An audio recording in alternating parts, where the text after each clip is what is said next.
Here we shall have a quick look at Msconfig in Windows 8. To recap, the system configuration is a tool that can help identify problems that might prevent Windows from starting correctly. You can start Windows with common services and startup programs turned off, and then turn them back on one at a time.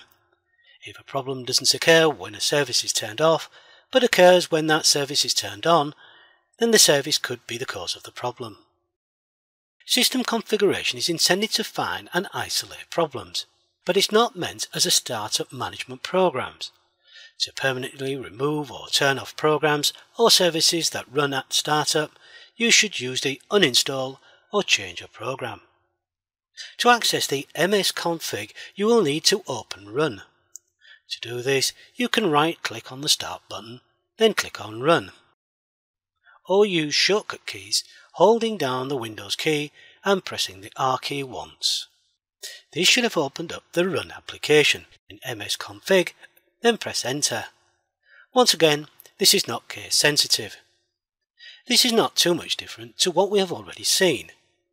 Here we have three options: Normal Startup, Diagnostic Startup, and Selective Startup.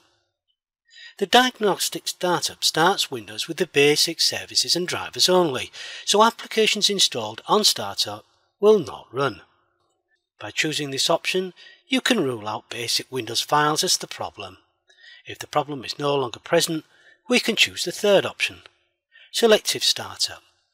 If we choose the Load System Services, then click on the Services tab, we can see that all the services have been enabled. Here we can fine-tune our selection by removing certain services, so these items will no longer be installed on startup.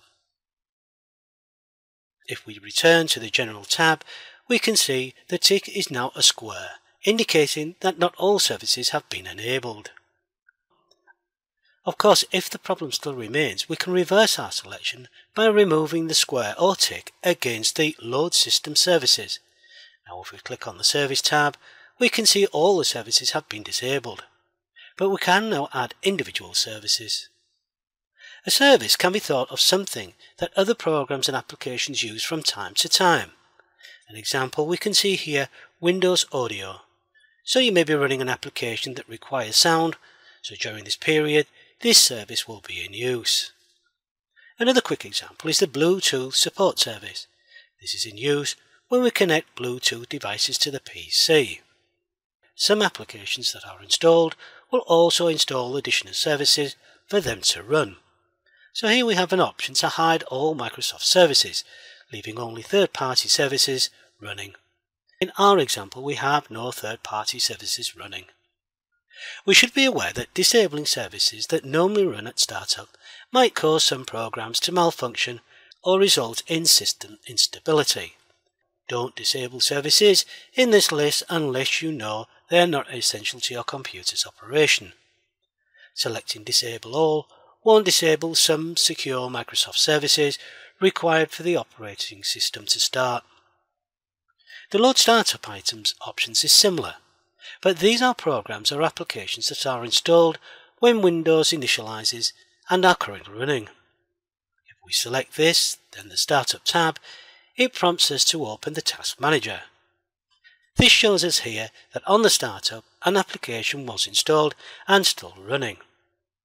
Bear in mind that we are currently looking at a virtual machine. If you're running Msconfig on a standalone computer system, then you may find many more programs and applications running at this point. To disable an application, it is highlighted, then we click on the Disable button, and as we can see, the status is disabled.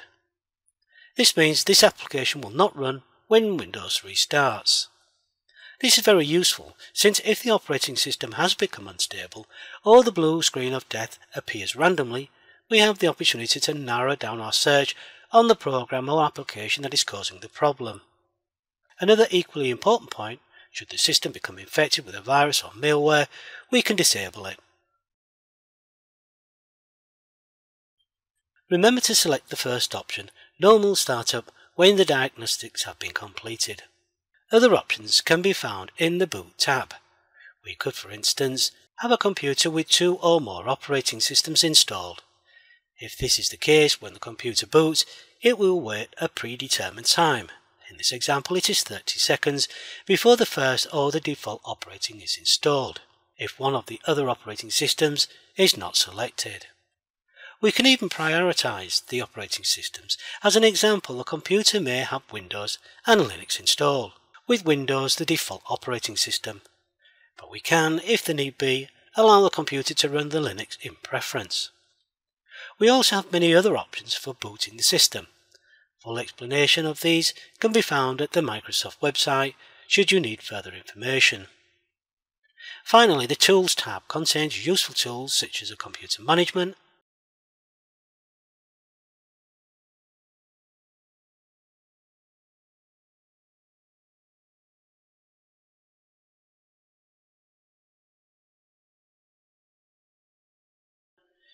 system properties,